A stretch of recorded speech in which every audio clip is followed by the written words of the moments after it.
नमस्कार, आप देख रहे हैं आपका अपना चैनल हिंदी खबर में हूं आपके साथ सुनील सिंह पौरुष। इजराइल ने अपने नंबर 1 दुश्मन इस्माइल हानिया का खात्मा कर दिया है।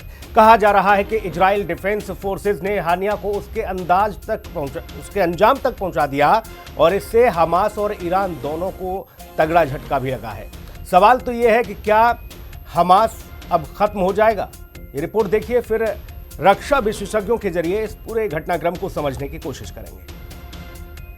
मारा गया हमास का हानिया, इजराइल ने लिया बदला, खत्म हमास। जब इजराइल पर हुआ हमला, हंस रहा था खूंखार हैवान हानिया।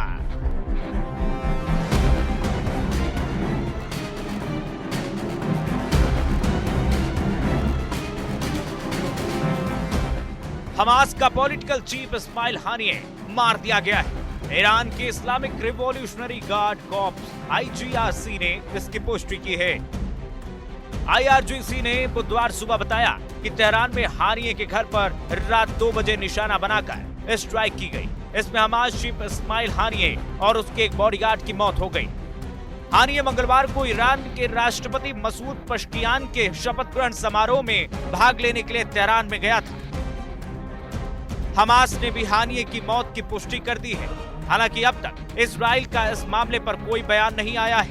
हमास की लीडरशिप मिलने के बाद हानिया ने गाजा पट्टी छोड़ दी थी। आपको बता दें कि हानिया की देखरेख में ही हमास ने पिछले साल 7 अक्टूबर को इजराइल पर 75 सालों का सबसे बड़ा हमला किया था। इसमें 1200 से अधिक लोगों की मौत हो गई थी। टाइम्स ऑफ इजराइल की रिपोर्ट के मुताबिक हानिया की हत्या की जिम्मेदारी अभी तक किसी ने नहीं ली है। हालांकि ईरानी सरकारी चैनलों ने इजराइल को दोषी ठहराना शुरू कर दिया है। अब आइए आपको बताते हैं कि आखिरकार इजराइल का दुश्मन नंबर 1 हानिया का इतिहास क्या है। दरअसल हानिया हमास का पॉलिटिकल चीफ था। वो 2017 से हमास का चीफ पॉलिटिकल लीडर बना था। हमास में निर्णय लेने वाली सर्वोच्च इकाई शूरा परिषद ने 2021 में उसे दोबारा 4 साल के लिए चुना था। संगठन में उसे चुनौती देने वाला और कोई भी नहीं था, इसलिए वो निर्विरोध चुना गया। हानिया ने 1987 में हमास ज्वाइन किया था।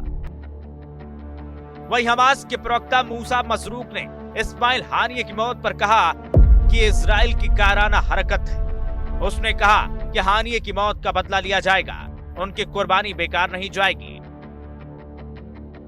इससे पहले भी अप्रैल में इजरायली सेना ने गाजा के अल शती कैंप के पास एक कार पर एयर स्ट्राइक की थी। इसमें इस्माइल हानिया की 3 बेटों, 3 पोतियों और 1 पोते की मौत हो गई। इसकी पुष्टि खुद हानिया ने की थी।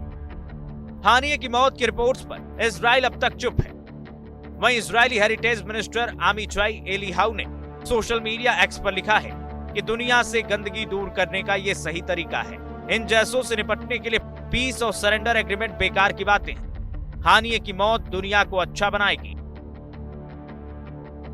हानिया के मारे जाने के बाद अब तो ये स्पष्ट है कि इजराइल अपने दुश्मनों को कभी छोड़ता नहीं है। और अब सवाल ये है कि हानिया के मारे जाने के बाद मिडिल ईस्ट में जारी वॉर रुक जाएगी। लेकिन कुछ भी कहिए, इजराइल ने जो कहा था कि घर में घुस कर मारेंगे, वो फिलहाल सच होते हुए दिखाई दे रहा है। इजराइल का दुश्मन नंबर 1 मारा जा चुका है। ब्यूरो रिपोर्ट, हिंदी खबर। तो हमास का बड़ा नेता हमले में मारा गया है। इजराइल के हमले में मारा गया हानिया। जी हां, इस्माइल हानिया को हमले में मार गिराया गया। ईरान ने घर में घुसकर उसे उसके अंजाम तक पहुंचाया। आतंकी संगठन हमास का चेहरा था हानिया। 2023 में इजराइल हमले का मास्टरमाइंड था। एक बड़ा हमला किया था और 1 साल बाद ही इजराइल ने अब अपना बदला लिया है। जी हां, इजराइल ने अपना बदला इसे मौत की नींद सुलाकर पूरा किया है। हानिया का नंबर 1 दुश्मन था।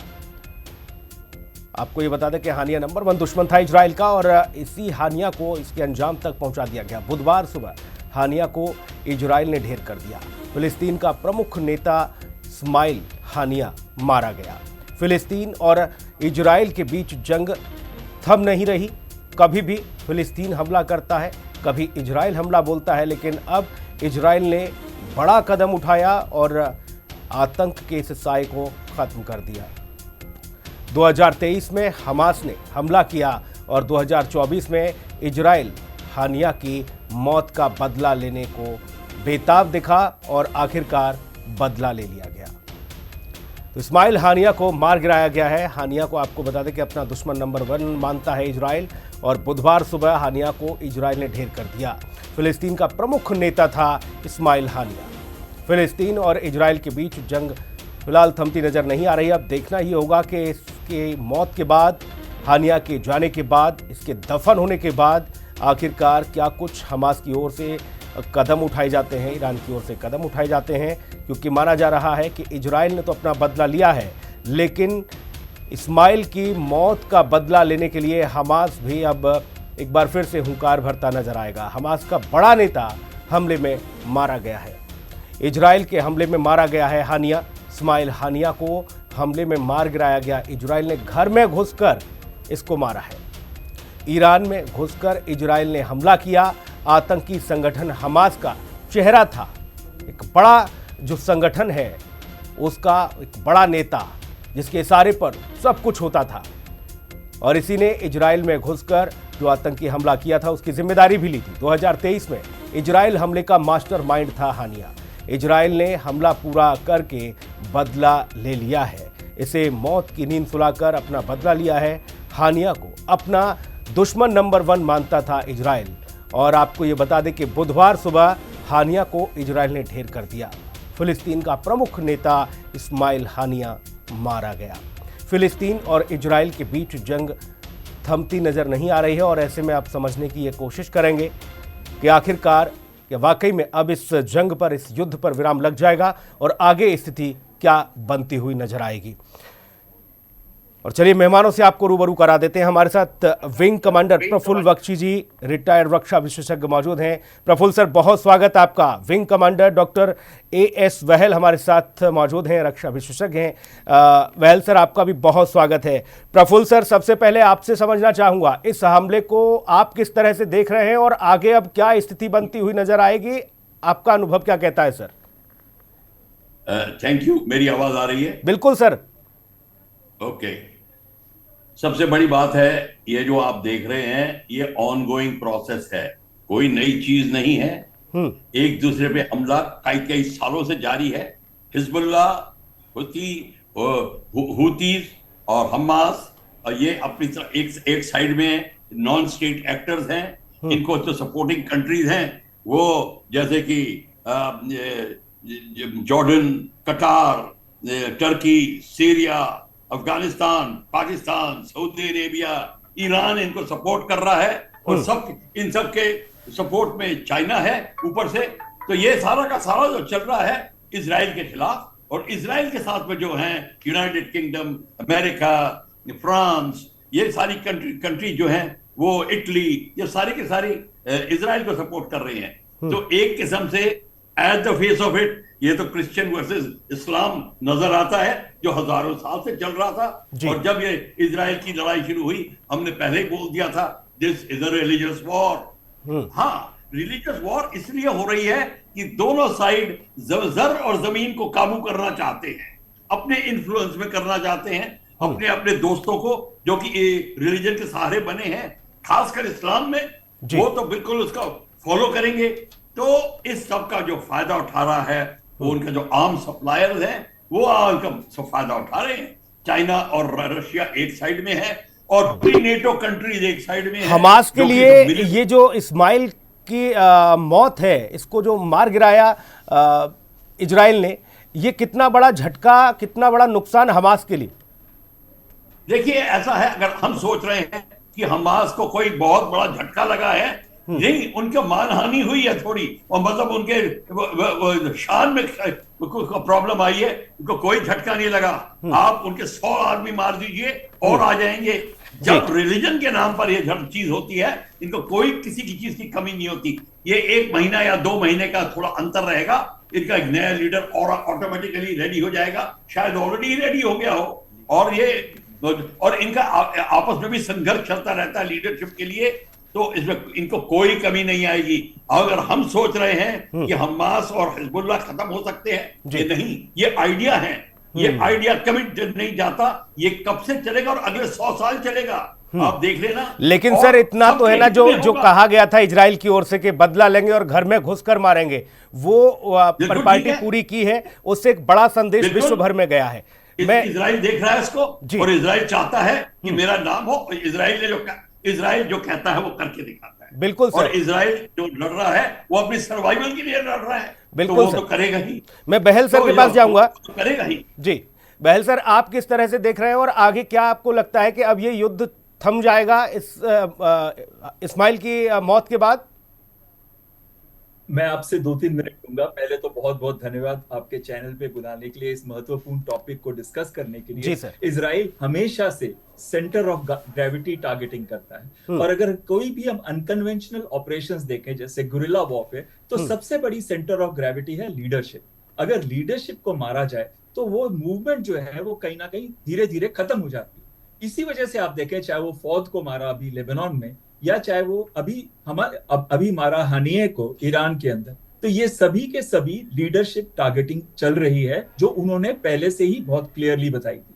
दूसरी है कि जब उन्होंने ईरान के अंदर ये हमला किया और प्रेसिडेंट का शपथ ग्रहण समारोह खत्म ही हो रहा था, उसके बाद ये हमला किया गया है, तो ये कहीं ना कहीं ईरान की एक साख पर बहुत गहरी चोट है ये, और ये एक और सवालिया निशान बनाता है ईरानी एयर डिफेंस सिस्टम का। तो ये कहीं ना कहीं बहुत इंपॉर्टेंट रोल है। अगर ये मिसाइल अटैक है या किसी तरीके से हवाई हमला है, तो ये सॉवरेनिटी इशू को भी लेके आता है। जैसे पहले उन्होंने एम्बेसी पे अटैक किया तो ईरान ने 300 के करीब मिसाइल और ड्रोन से उसका वापस जवाब दिया। तो अगर सॉवरेनिटी पे अटैक है तो राइट है ईरान का उसको रिस्पॉन्ड करने के लिए। तो ईरान क्या वो इस राइट को ऑप्शन बनाएगा? उसके पास 3 ऑप्शन है। सबसे पहला ऑप्शन उसके पास है कि जैसे उसने पहले मिसाइल और ड्रोन्स का सहारा लिया था, बहुत भारी मात्रा में वो उन पे अटैक करे और एक डायरेक्ट युद्ध उनके साथ करे। लेकिन इसमें फिर अमेरिका को जंप करना पड़ेगा। मैं यहाँ पे आपको पहले बता दूं कि अमेरिका की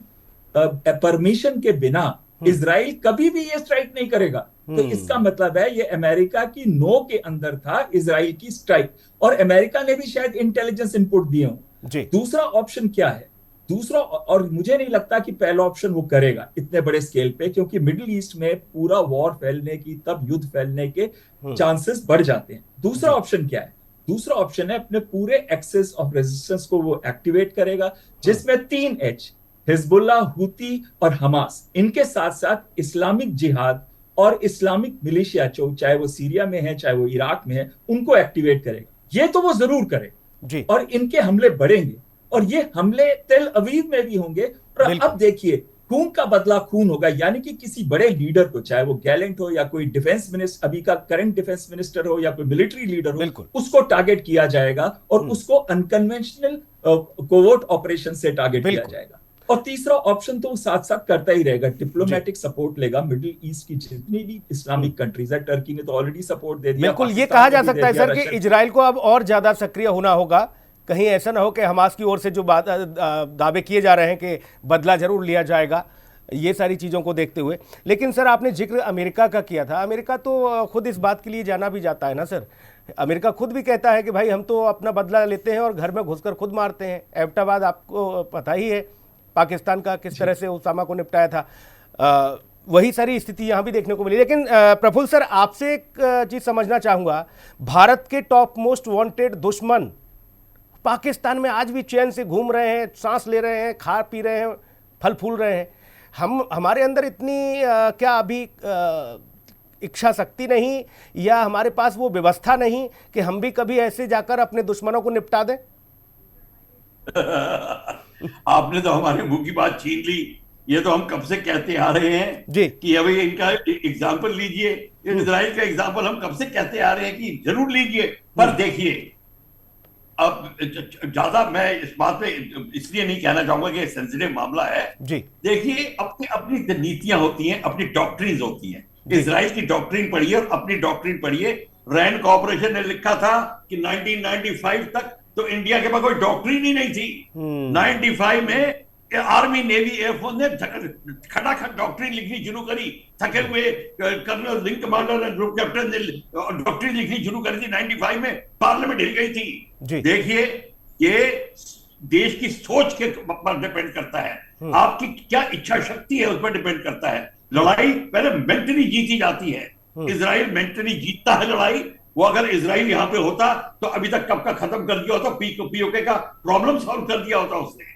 ये आप बात मान के चलिए कि ये, और ये अगर कोई हमारे आर्ग्यूमेंट करने के लिए लोग कहेगा नो हमारी स्थिति अच्छा अलग है, उनकी स्थिति अलग है, ऑब्वियसली अलग है। आपकी आंख के नाक के नीचे 5 लाख और लोगों को, उनकी औरतों को रेप करके 6 महीने और फिर निकाल दिया। आपकी आर्मी खड़ी देखती रह गई, सारी दुनिया देखती रह गई।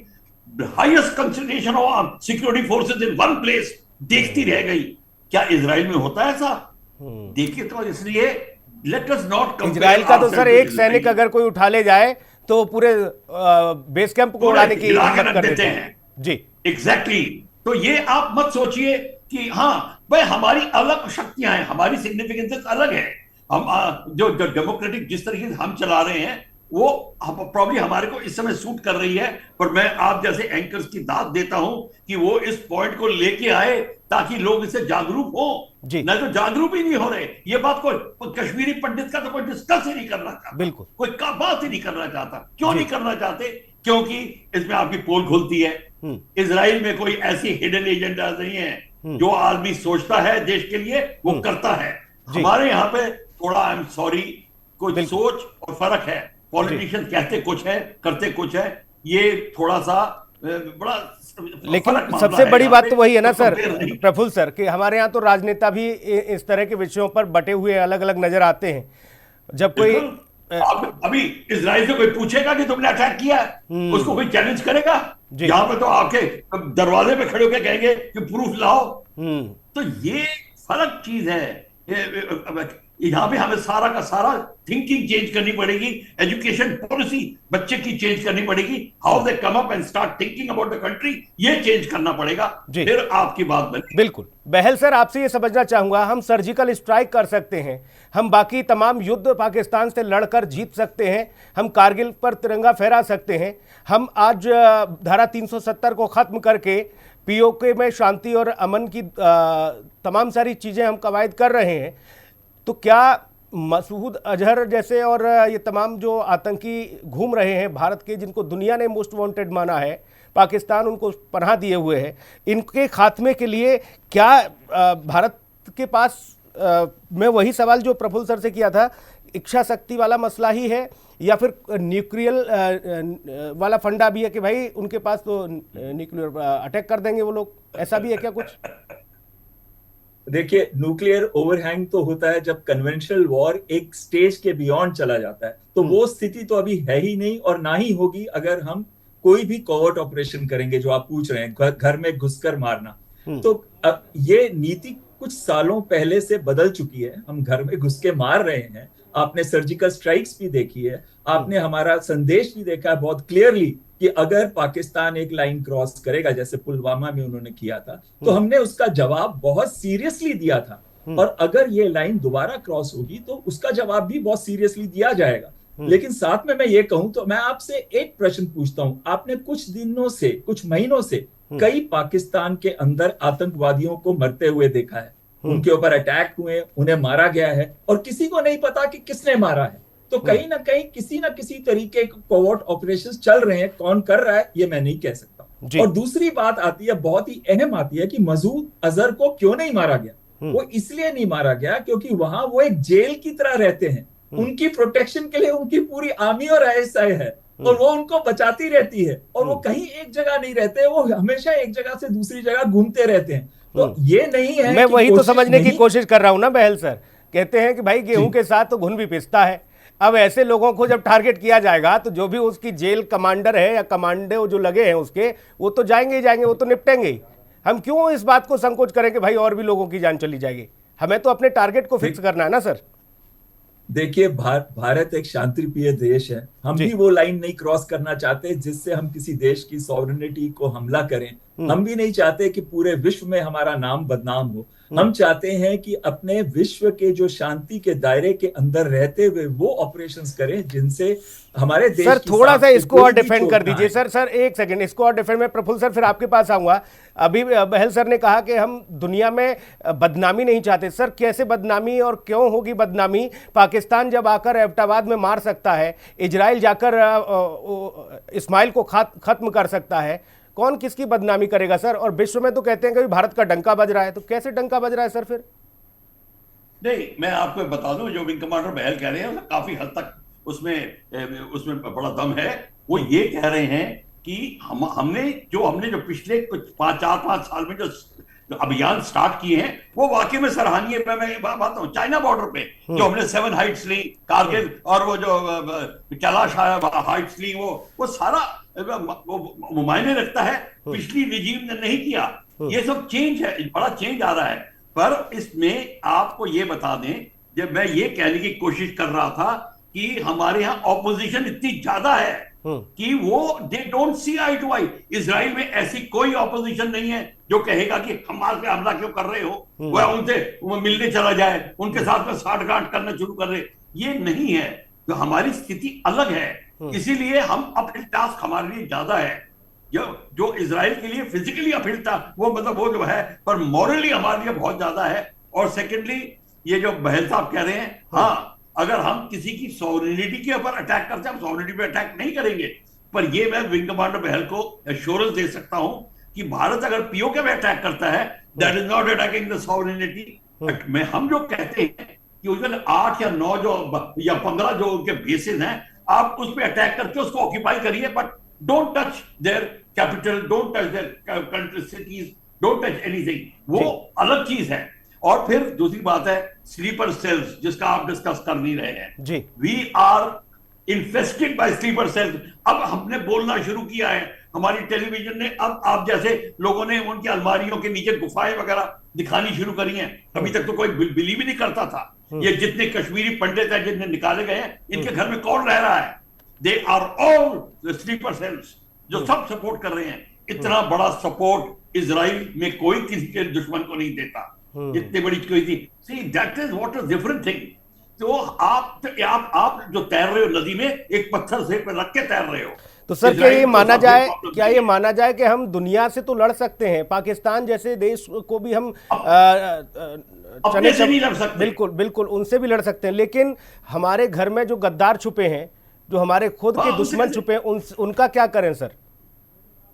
बिल्कुल, आप उनके लिए देखिए, मैंने एक सजेशन दिया था, आप ही के चैनल पे दिया था कि Jammu and Kashmir must be under single command and control जी। सिंगल कमांड एंड कंट्रोल का मतलब है कि एक कमांडर होना चाहिए, all forces, security forces under one command, reporting to governor, to prime minister and up just to the channel with CDS inside. ये होना चाहिए था और अभी तक नहीं। बहल सर, एक उम्मीद जगती है देश भर में, देश के युवाओं में इस घटनाक्रम को देखते हैं। वो चाहे इजराइल ने हमास में जाकर ये हमला किया हो, वहां के उस प्रमुख चेहरे को मार गिराया हो, लेकिन भारत का तमाम जो युवा है वो ये चाहता है कि हम भी इस तरह की तस्वीर देखें और दुनिया भर में हम खुशियां मनाएं इस बात की कि हम भी आज इतना बड़ा कदम उठा सकते हैं। सर, हम कहते हैं कि 10 गद्दारों को मारने से अच्छा है कि उनके लीडर को खत्म क्यों ना किया जाए। वो स्थिति कब बनेगी सर? बहल सर, देखिए, वो स्थिति बनेगी अगर हम अब आपको पता नहीं है कि कई लीडर्स इनके मारे गए हैं। बहल सर जल्दी से 10 सेकंड में सर रोकूंगा प्रफुल्ल सर, 10 सेकंड में बहल सर जल्दी से। देखिए, जो हमारे देश की नीति है करंट, वो बिल्कुल सही है। हमें पूरे विश्व को शांति की तरफ लेके जाना है, लेकिन साथ साथ में हमें अपने कवर्ट ऑपरेशन जरूर करने हैं ताकि जो आतंकवादी किसी भी देश में छुपे हैं उनको डिनाइबिलिटी के अंदर टारगेट किया जा सके। बिल्कुल सर, और ऐसी जब घटनाएं आती हैं तो उससे एक बल मिलता है, भारत को भी इच्छा शक्ति, जो भारत की आज टॉप लीडरशिप है उनके अंदर भी जागृत हो, यही उम्मीद करते हैं। सर, बहुत शुक्रिया आपका, इतना महत्वपूर्ण समय आपने निकाल कर हिंदी खबर को दिया, बहुत शुक्रिया सर। इस खास बुलेटिन में इतना है। नमस्कार।